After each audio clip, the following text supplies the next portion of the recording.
Hello, Dr. Brad Hulsebus here, and welcome to another edition of Ask the Chiropractor. Ask the Chiropractor is my little podcast that I do when someone has a question about chiropractic or chiropractic care. I try to answer. I'm a chiropractor here in Rockford, Illinois. I'm a proud graduate of Palmer College of Chiropractic, and I'm happy to be the team chiropractor of the Rockford Ice Hogs. Let's dive into it.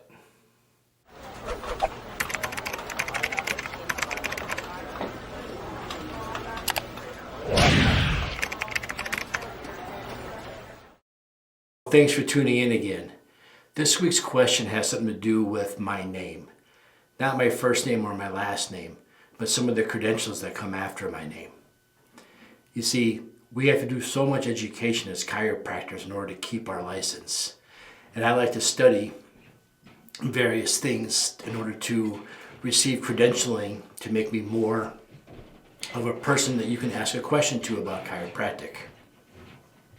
When I first graduated chiropractic school, I went out to Las Vegas to a really large chiropractic conference. It was called Parker. And I was at Parker conference, I was in a room in Las Vegas with more than 1,000 chiropractors, easily more than 1,000 chiropractors, our largest conferences we have. And when I was in this room, we were asked to stand up in the room if you were a second generation chiropractor. And I'll be honest with you, a lot of people stood up. That's common in my field. But then we were asked to stay standing up if you're a third generation chiropractor. And that's when I found myself all by myself. Because my father was a chiropractor, started practice in 1975. But before him, my grandfather was a chiropractor also. He started in 1949. And so the question was asked of me then by the speaker, because they realized I was standing. So they came over, gave me a microphone and asked me a bunch of questions. The question they asked me was, when your grandfather took care of patients, you must see some of those patients today. And even now, this is 20 years ago, even now I still see a lot of the people that my grandpa saw. Less and less, unfortunately, because Father Time's undefeated. But I do see some people that he saw. And the question I was asked is, hey, did your grandpa get people better faster than you? When people came to see your grandpa because they had lower back pains or headaches, did they tell your grandfather to get them fixed really quick, but it takes you so much more visits? Why is that? We know that people aren't lying, so why is it? Why did my grandpa get people better faster than I can? He asked me a simple question. He said, did your grandpa have a better education than you? See, grandpa went to chiropractic school back in 1947, 1948, and back then you go right from high school to chiropractic school. And chiropractic school back then was only 18 months long. Matter of fact, it was still considered a trade school. And that's because grandpa didn't have to learn about MRIs because they didn't exist. Grandpa didn't have to learn about DNA. They hadn't discovered DNA yet. So a lot of the things that I had learned about, they just didn't exist back then. They existed, but we didn't know how to use them or what they were yet. And no, I had a much bigger education than my grandfather. Then he asked me, maybe your grandfather had better diagnostic equipment than you. And I'm like, no, like I just said, there was no MRIs back then. Grandpa had x-rays. His x-rays took 3 or 4 days for them to dry. He'd take them and hang them up. He'd go in the dark room with a flashlight and try to look at them the best he could to help the patient that day. And then my dad said the whole clinic always stunk like developer because the x-rays were hanging all over the place, drying out. So grandpa definitely didn't have the better diagnostic equipment. I've used surface EMG machines. I told you a couple of podcasts, I have a friend with a motion MRI machine so we can watch the adjustment in real life.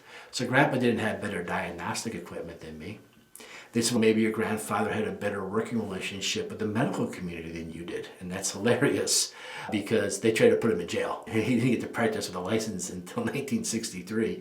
So no, they were trying to arrest him. They had a Chester Wilk thing was still going on where the AMA was trying to destroy chiropractic practices. If a chiropractor opened in your town, they sent a packet of information to the medical field, the community, how to ruin that quack. They called it, that was actually the division on quackery from the AMA. So they were actively trying to ruin him. And I have orthopedic surgeons and plastic surgeons and general surgeons as patients. So my father once said he's happy my grandfather didn't live long enough to see me practice because if he'd seen the amount of medical providers I take care of, I might have given him a heart attack and killed him. No, grandpa didn't have a good working relationship with the medical community at all, okay? So why did he get better results than me?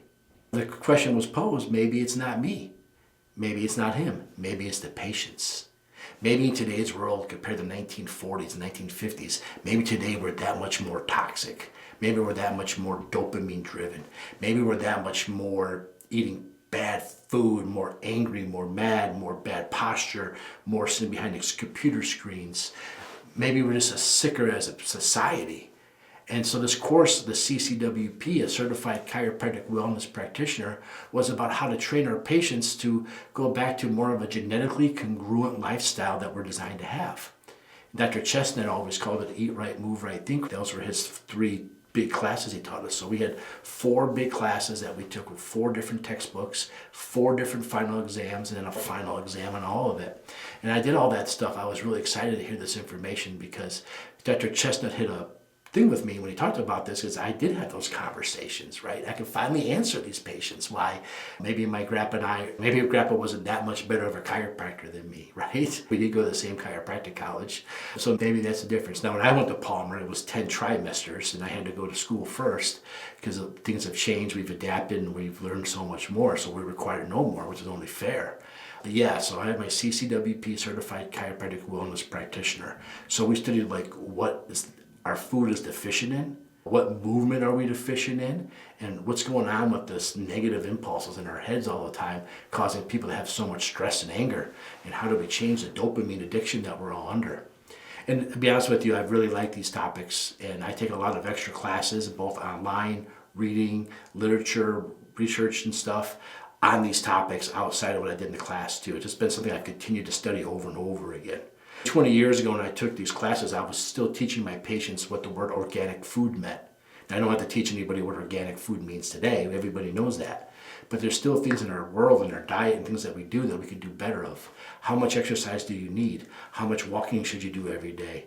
What's the problem of looking at TikTok videos? What does that do to your brain? 20 years ago, we weren't studying TikTok videos. There was no TikTok. There was no iPhones yet. So this has all changed and evolved, and I try to just keep up on the topics. So as a chiropractor, sometimes I tell you in this podcast, I put a different hat on. I take my chiropractor hat off and put on my CCWP hat because we learn about different things.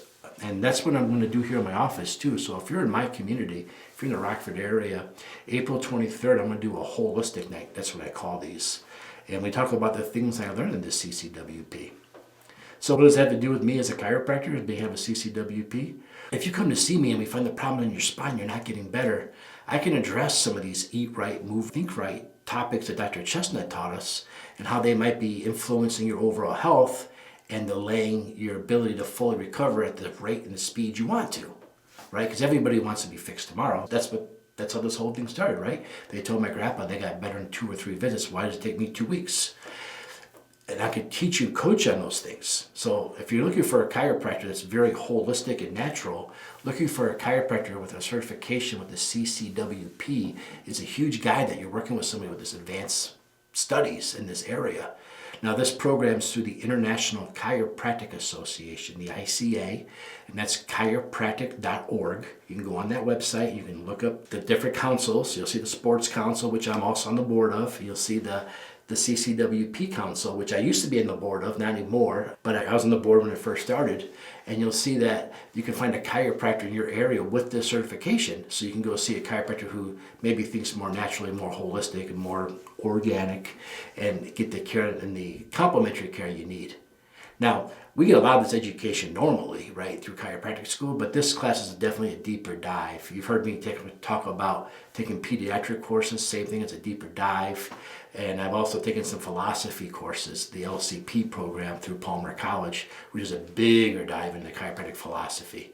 So if you're looking for a chiropractor that, if you're a whole holistic, natural person, you want to talk to a chiropractor about some of that stuff, a CCWP chiropractor is the way to go. And if you're in my community and you want to come learn more directly, like I said, it's going to be April 23rd. It's going to be in my office at 6:30 at night. Just hit the links, tell us, give me more information. We'll share it with you. We'd love to have you come.